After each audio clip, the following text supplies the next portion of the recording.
What's happening, everyone? Welcome back to the channel. I am DL here with a classic movie review. Furiosa, a Mad Max saga, is going to be out in theaters next month, so we're going to go back and talk about every Mad Max movie. And we're going to begin with the one that started it all, the original Mad Max that came out in 1979. Let's get into it. So, as far as Mad Max, I would say that I am a casual. Surprisingly enough, watching these films, it was a bit out of order for me because Mad Max Fury Road was the first Mad Max movie I've ever saw, and I was blown away by that movie. And we'll talk about that film at a later date. But I've heard of Mad Max in the pop culture. It's hard for you not to know. I know its influence on the film industry and stuff like that. And George Miller, I think, is a really, really good director. He's very versatile. Um, and so watching Fury Road made me want to go back and watch the previous Mad Max films. The other film that I saw him do was Happy Feet, uh, which is crazy to think about that he went from Mad Max to something like Happy Feet. That's what I'm saying. That's why I think George Miller is a really really good director. But anyway, after watching Fury Road, it did make me want to go back and watch the other films. I hear a lot about the Road Warrior. The Road Warrior seems to be a film that a lot of people hold in high regard, and to an extent the original film. Like I think people say that they really enjoyed the first film, and then people tend to be mixed on Thunderdome. So I wanted to see for myself how did I enjoy this franchise.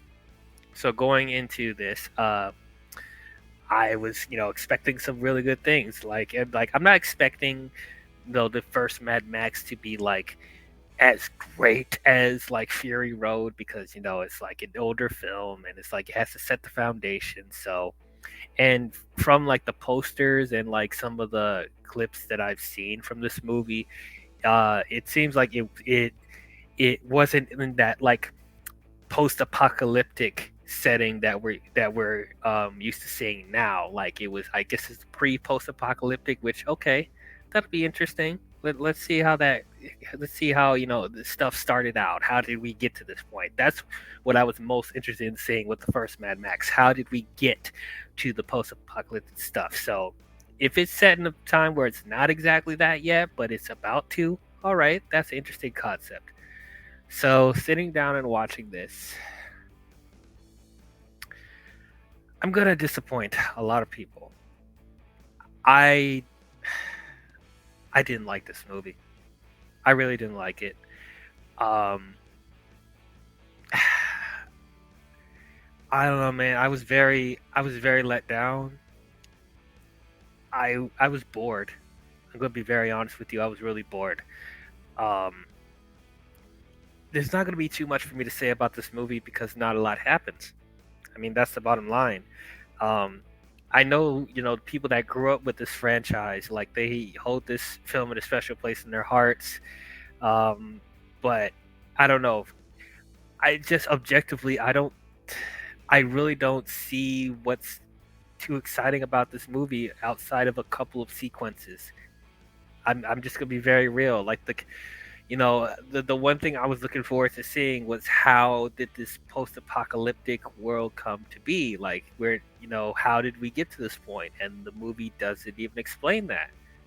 Um, it's just we're just in the middle of nowhere, and it's there's like these like what are these cops, but not really cops. They're in leather outfits and they're driving around in these yellow cop cars and you know chasing biker gangs. Like that's all I really get from this movie. Like I'm sorry guys, I really tried, but just like there's nothing that interesting about this movie. It's not.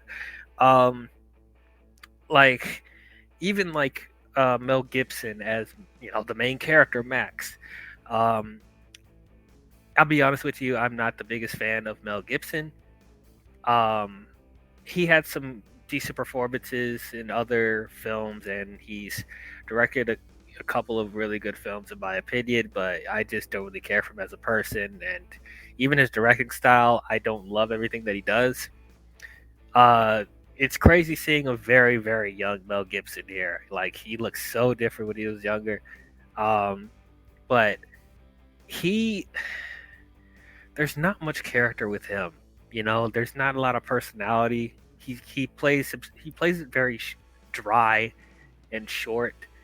Um, and it's just nothing's really compelling about his character. I couldn't really get anything from it. But the only thing I probably kind of could have got from it is the family dynamic with his wife and his son. Jesse is his wife, and he has a baby boy. And there's this whole thing where his wife is in danger of the main biker gang in the movie, and that's something I could slightly attach to, but not that much.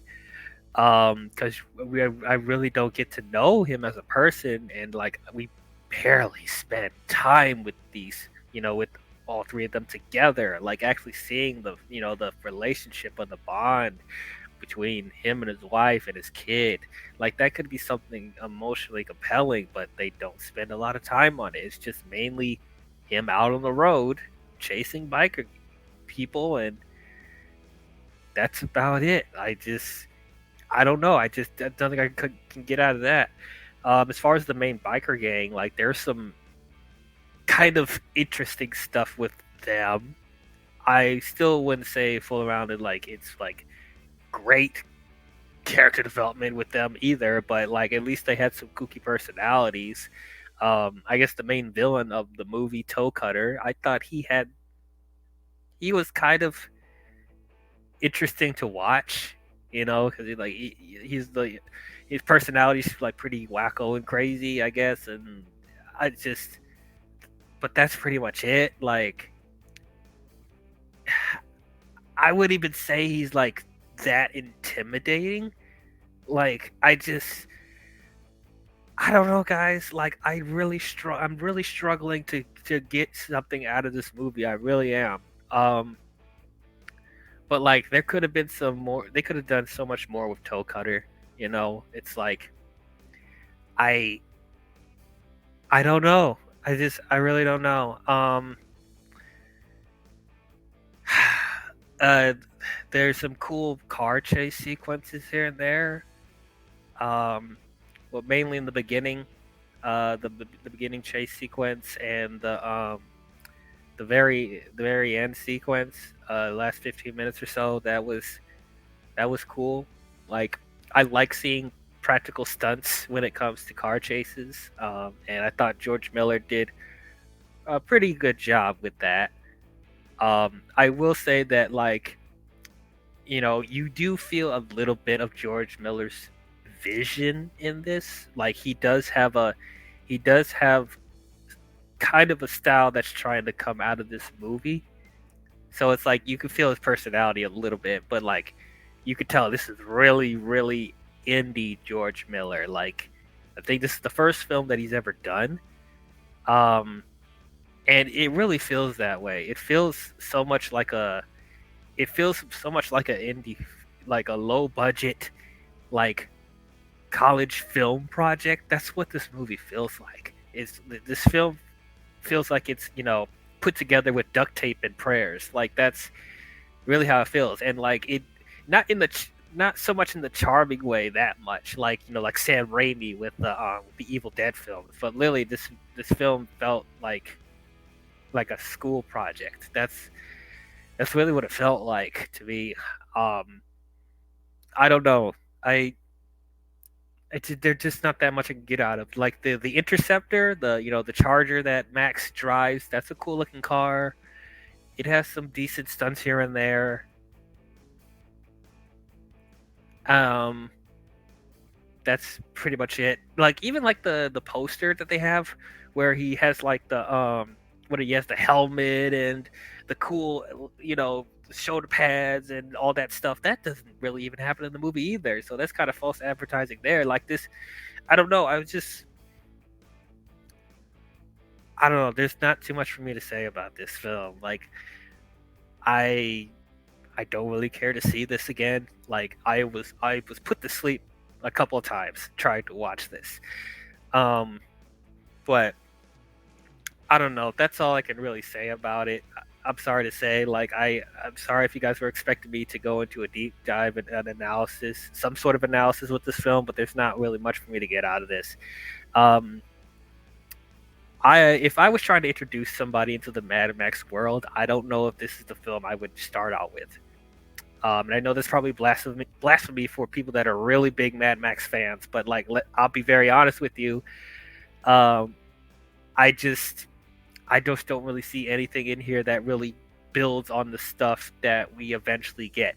It feels like an offshoot, pretty much.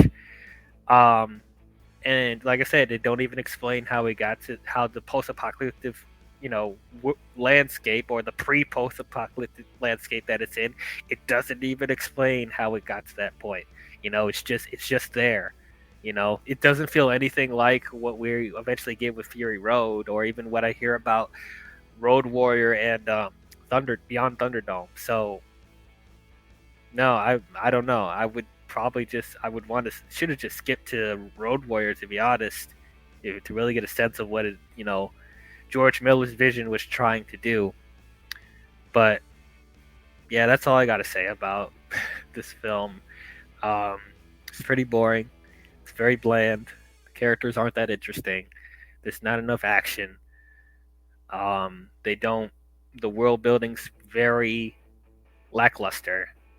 Um, I I commend George Miller for making this, for the effort he tried to put in here. Like, I also got to keep in mind that before he became a filmmaker, he was a doctor.